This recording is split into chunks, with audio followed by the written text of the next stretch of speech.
Welcome to the Concordia Publishing House podcast, where we consider everything in the light of Jesus Christ, who is the same yesterday, today, and forever. I'm your host, Elizabeth Pittman. Lois, welcome to the CPH podcast. Thank you so much. It's great to be here. So for our listeners, we have the pleasure of having one of the busiest Lutheran ed execs that I'm aware of. Lois is a huge champion of all things Lutheran schools. So you are technically, your title is Mission Facilitator for Schools in the Northern Illinois District. Tell us from your point of view, after decades, right, working in Lutheran education, what makes Lutheran education and our Lutheran schools so precious? Jesus. It is all about Jesus and keeping that at the center of everything that we do in our schools. It's a hard time for teachers, but knowing that they are serving their Lord and Savior and helping to raise up the next generation of Christians to go out into the world to then also share and raise up more Christians is huge. Our schools are such a blessing. It doesn't matter if they are a school of 50 or a school of 450, preschool, elementary, high school, it doesn't matter. It has to stay as the center focus of Jesus. As we're recording this, it is Lutheran Schools Week, and it's a week full of celebrations in our Lutheran schools. I was just able to be up at my son's school for a quick picnic with the parents as part of today's celebration. So a gym full of really energetic kiddos and their parents. So you can imagine. Now, you mentioned that it's the importance of our Lutheran schools is to focus on Jesus. How can our schools ensure that even when we're having a week like this, it's full of fun celebrations, that we do keep our eyes fixed on Jesus? Sure, you can schools to remember that the resources that are so plentiful from the school ministry office, from LCMS, are a great place to start. But I also think taking experiences from the past and using those to help celebrate now is huge. I think back to when I was teaching and also principal, and the creative way that you can celebrate your school, keep Jesus at the center of it, and know that if it wasn't for that foundation, our schools would not exist. So I actually did a school visit yesterday in one of our smaller schools, and their celebration this week is remembering Luther's seal. They're focusing all of their activities around the colors of Luther's seal, and that was very unique. I had never seen or heard of that before. Tomorrow I'll be at a couple schools that are also celebrating, and I'm really anxious to find out what they do because, you've got people doing dress-up days and special events in their gym, but when they also bring in service projects to help support other people, that is a major thing, in my opinion, to help people know the value of our schools and helping to train up the next generation to also have that outreach mindset. How can these service projects help our students understand joy differently than just gifts or the silly dress-up days? We all love a pajama day, but we can go deeper than that. I think the biggest impact that these service projects can do is arranging them so that the students can actually go out on what we would call a field trip, whether it's to a nursing home or a veteran's home or something like that, and actually experience with the residents of these places what their lives have been. And we all know that when you get one generation talking to another generation, whether it's relatives or maybe people you're just meeting for the very first time, it really sits in the students' hearts. And then getting back to school and not getting right back into math or reading or whatever that subject might be, but actually spending some valuable time having that conversation.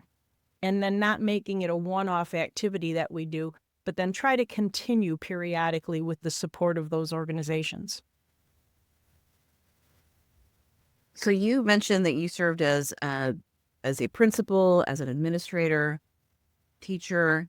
Over your career, how has your appreciation for Lutheran Schools Week changed over time? That's a lot of years. That's a lot of years, Elizabeth. But Sorry. anyway, to be It's really experience. honest, It's a lot of experience, Lois.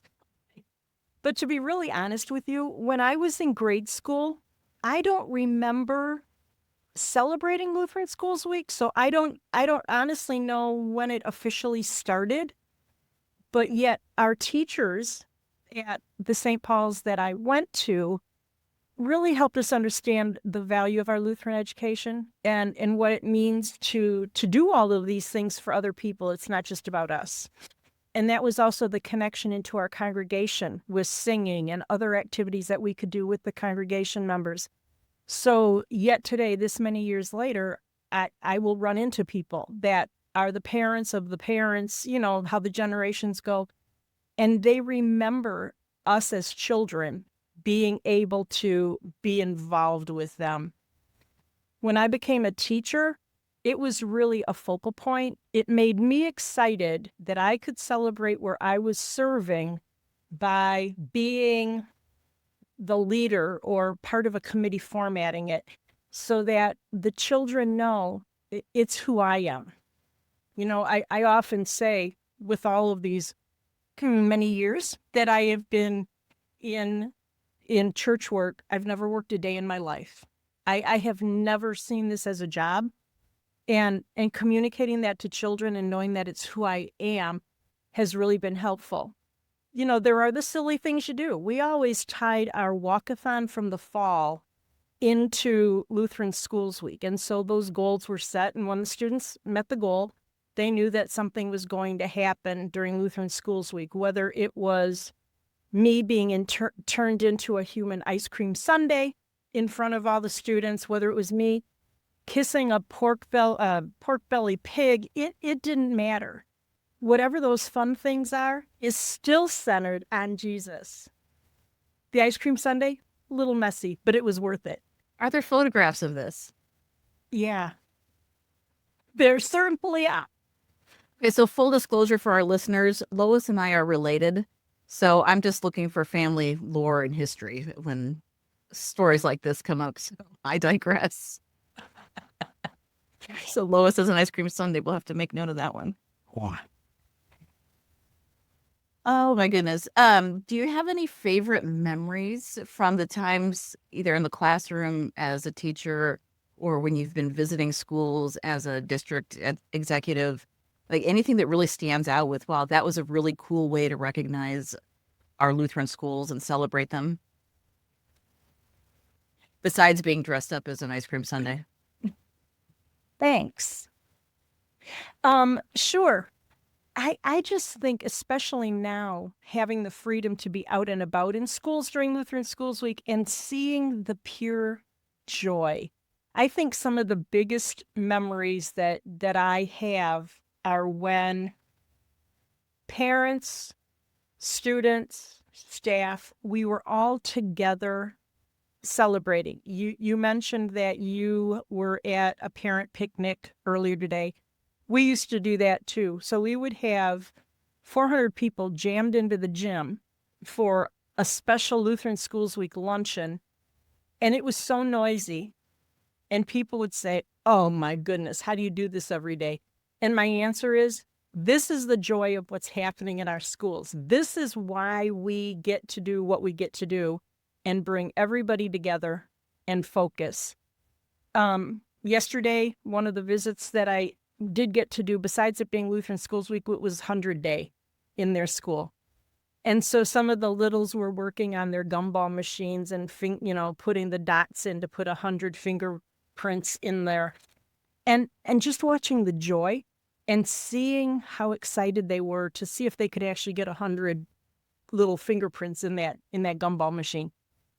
Sometimes it's hard to describe the joy that you see. I think people just need to experience it to have that opportunity. And there are more and more schools that are really finding the value in the connection between school and church, school and community, and bringing everybody together for that celebration. And it makes me sad when there are schools that think we don't want to take the time out to do those extra things. But those are some of the things that the children will remember when they graduate and move on to their future.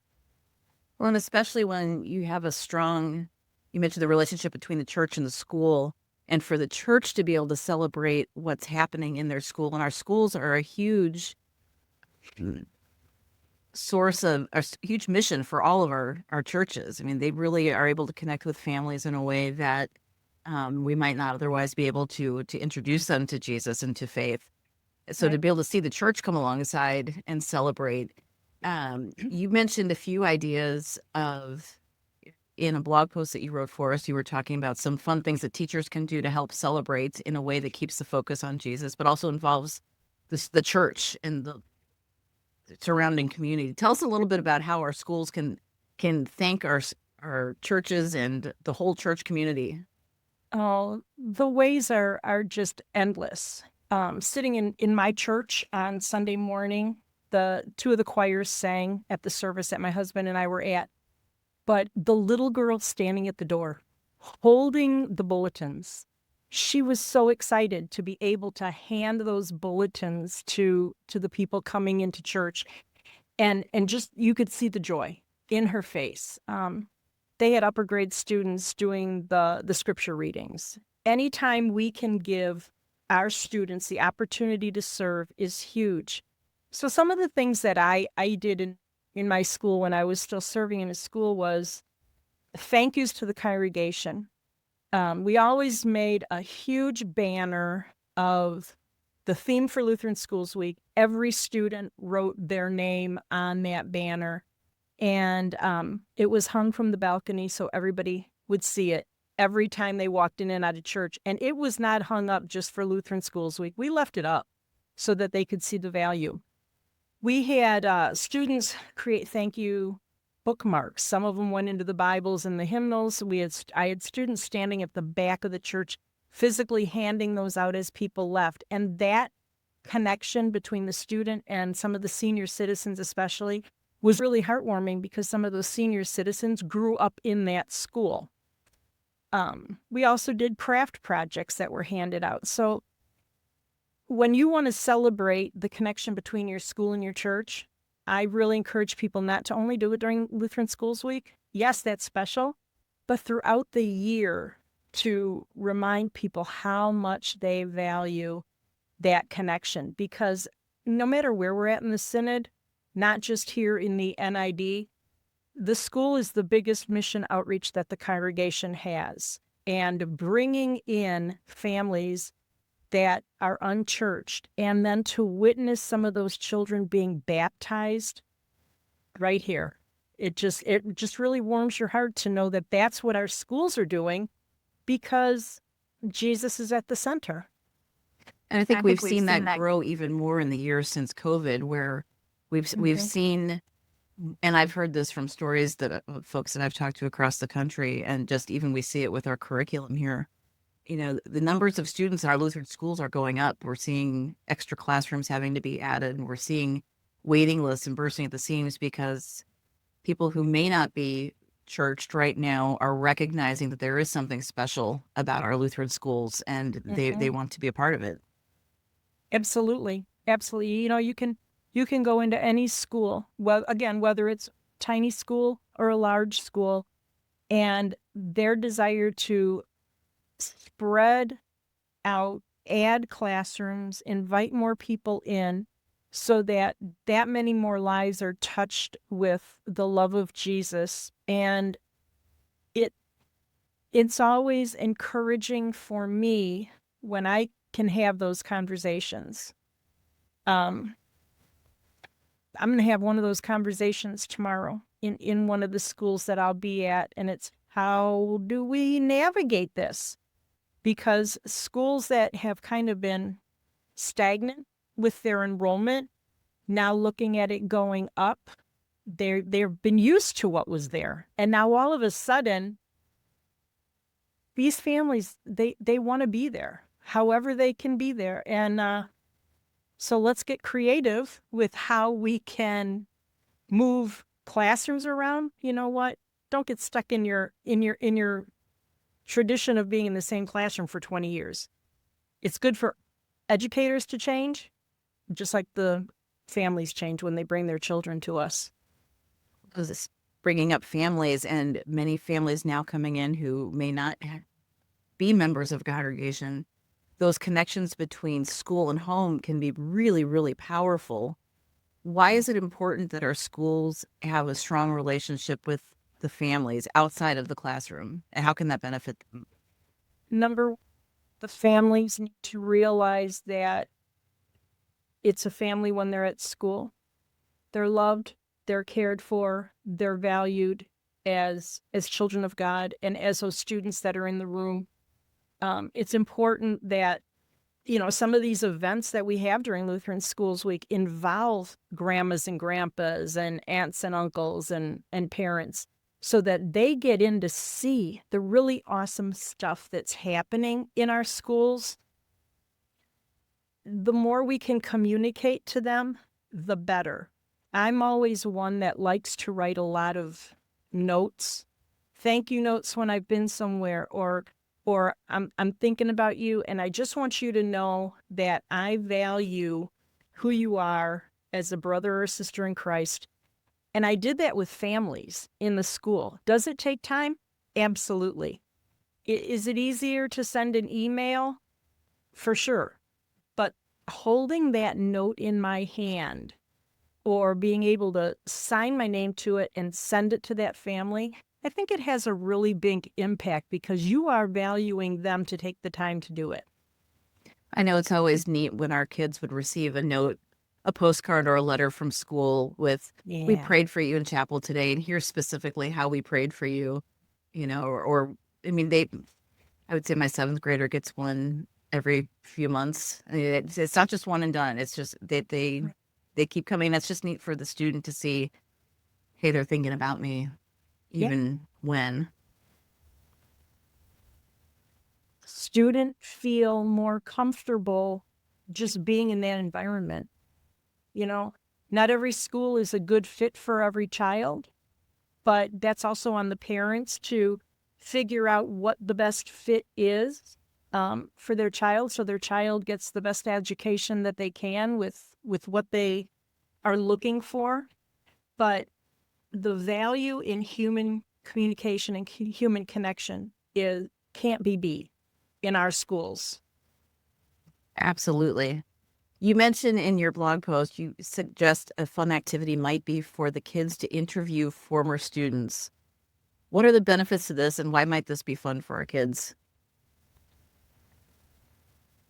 Because things change in school. Don't look like this, but things change. They really do. And so having that alumni list and making those connections backward to people who've graduated 4 or 5 years is huge. Inviting them in, inviting grandmas and grandpas in who attended that school. So they're actually sitting in the classroom where they may have learned, and now they can answer questions that these students have. Tell me about what school was like. The last school that I taught at and led is where my father grew up. It's where he was baptized. It's where he went to grade school until mom and dad got married, and then he transferred to where mom was a member, where we then grew up. But, I remember my dad telling stories. It was a 2-room schoolhouse. We had to bring in the wood. We had to start the wood stove. Students today don't know that. But I will tell you that there are still people alive in their 70s, 80s that still went to school in that 2-room schoolhouse. And then when the other building was built, then they moved over there. To bring those people in and let them tell those stories, sometimes it's hard for students today to believe that, but at the same time, it's valuable history about the school. Well, I know it's always been fun when I've had my boys at the grade school that I went to, like walking through the halls and, oh, this is where such and such happened. Oh, this was where this happened. And, oh, there's a funny story here. Oh, this is where we had the first computers that used dot matrix, and we played Oregon Trail, and they look at you like, what? So it is fun to have those conversations. If there's a school that is feeling, maybe it's a small school, maybe it's super busy, but they're feeling stretched for time or resources, what's a small but meaningful way that you would suggest that they could still celebrate Lutheran Schools Week in a meaningful way?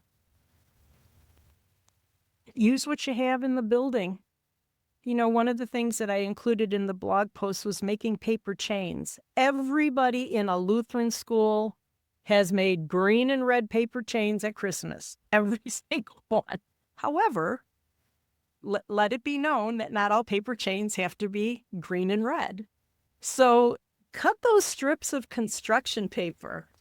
Give a bunch of those strips to the student and say, what are you thankful for in your school? What do you value? What's something special that you want to tell someone else about your school? Put those paper chains together, link them from classroom to classroom to classroom, and display it in the hall, display it in the church. You know, step out of the box. That does not take a lot of financial support to do because most people have construction paper in their art closet.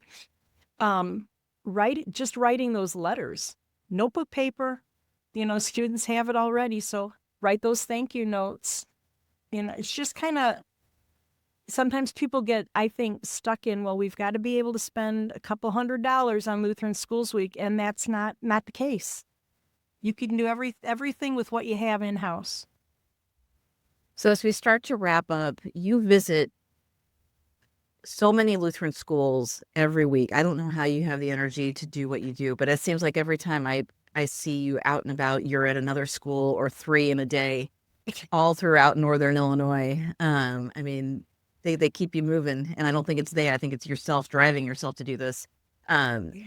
But as you visit the schools throughout your district, what are the signs that you see that let you know that this school is truly joy-filled year-round, not just during Lutheran Schools Week or the day that you happen to be there, but year-round, this is a school that just exudes joy?